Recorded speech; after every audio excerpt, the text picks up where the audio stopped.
Hello everyone, welcome to our YouTube channel Study with Riya. So today we are covering the topic polar form of Cauchy-Riemann equation और ये बहुत ही ज़्यादा easy topic है. I think इससे ज़्यादा easy कोई topic नहीं है यूनिट फर्स्ट के अंदर आपकी. ठीक है, तो ये यूनिट फर्स्ट का आपका टॉपिक है. तो देखो इसको समझने के लिए let z is equal to x plus iota y हम एज्यूम करेंगे. ठीक है, ये आपका प्रूफ करवा रही हूँ मैं इसका. ठीक है, अब हम जानते हैं कि कॉसी फॉर्म के अंदर जो z है x प्लस आयोटा y उसको हम कैसे लिखते हैं, r cos theta plus iota r sine theta के फॉर्मेट में लिखते हैं हम. इसको जब पोलर फॉर्म में लिखते हैं, ये कार्टेशियन फॉर्म होती है, ये पोलर फॉर्म होती है. ठीक है, तो जब हम कार्टेशियन को पोलर फॉर्म में कन्वर्ट करते हैं तो इस तरीके से हम इसको लिखते हैं. ठीक है, अब देखो z जो होगा यहाँ से मैं आर को कॉमन ले लूँ तो क्या बचेगा, cos theta plus iota sine theta बचेगा.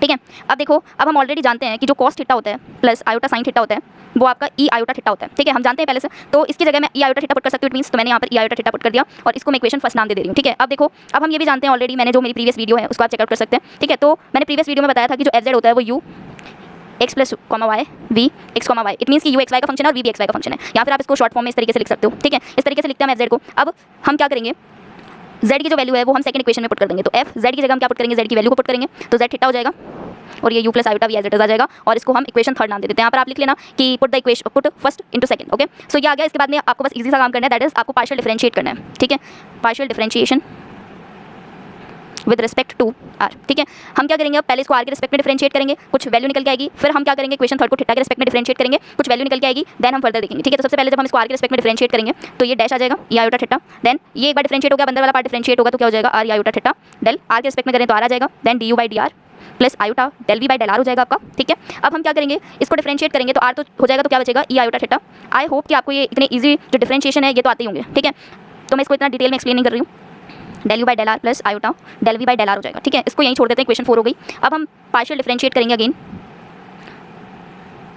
अब हम किसके रिस्पेक्ट में करेंगे, अब हम करेंगे थीटा के रिस्पेक्ट में इसको डिफरेंशिएट. ठीक है, of equation third, similarly of equation third. ठीक है, तो जब भी हम इसको डिफरेंशिएट करेंगे तो f dash r e iota theta then del by del theta r e iota theta then del u by del theta plus iota del v by del theta. इसको हम डिफरेंशिएट करेंगे तो यहाँ क्या बचेगा, r as it is e iota theta का करेंगे तो आयोटा बचेगा और e iota theta as it is आ जाता है. और ये है ही, और ये मैंने बताया था आपको कि डिफरेंशिएशन को हम डैश से शो कर रहे हैं. ठीक है, del u by del theta del v by del theta हो जाएगा. ठीक है जी, इसको आप इक्वेशन 5 नाम दे दो. अब आप जब इन दोनों इक्वेशन को देखोगे तो आपको क्या पता चलेगा कि ये जो वैल्यू है आपकी, कौन सी वैल्यू, ये जो वैल्यू है आपकी वो हम अब यहाँ पर पुट कर देंगे. ठीक है, तो जब पुटिंग करेंगे हम वैल्यू तो हमारे पास क्या आएगा, हमारे पास आएगा आयोटा आर. अब इसकी वैल्यू यहाँ से पुट करेंगे तो ये वैल्यू यहाँ पुट कर देते हैं अपन. ठीक है, तो जब ये अपन यहाँ पुट करेंगे तो क्या आएगा, del u by del r plus iota del v by del r. Okay, and now ये वैल्यू हम एज इट इज पुट कर देंगे तो del theta plus del v by del theta हो जाएगा. ठीक है, इतना आई होप क्लियर होगा. इजी था, कुछ भी नहीं है इसमें यार. ठीक है, आयोटा आर, अभी देखो इसको अंदर मल्टीप्लाई कर रहे हैं, यहाँ करेंगे आयोटा स्क्वायर आ जाएगा. ठीक है, पूरा ही करके बता देती हूँ, किसी को नहीं समझ में आएगा. ठीक है, del u by del theta del v by del theta. Okay, iota r del u by del are.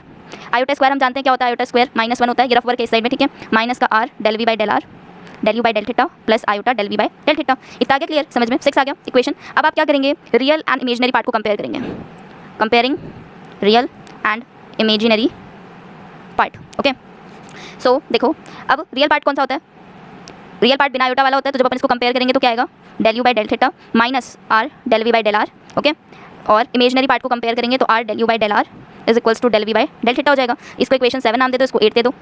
ठीक है, और ये क्या हो गई, 7 and 8 जो है आपकी R C R equation. C R equation means Cauchy Riemann equation, Cauchy Riemann equations in polar format, in polar format. Okay, so I hope कि आपको ये समझ में आ गया होगा आज का जो टॉपिक है polar form of quasi-Riemann equation.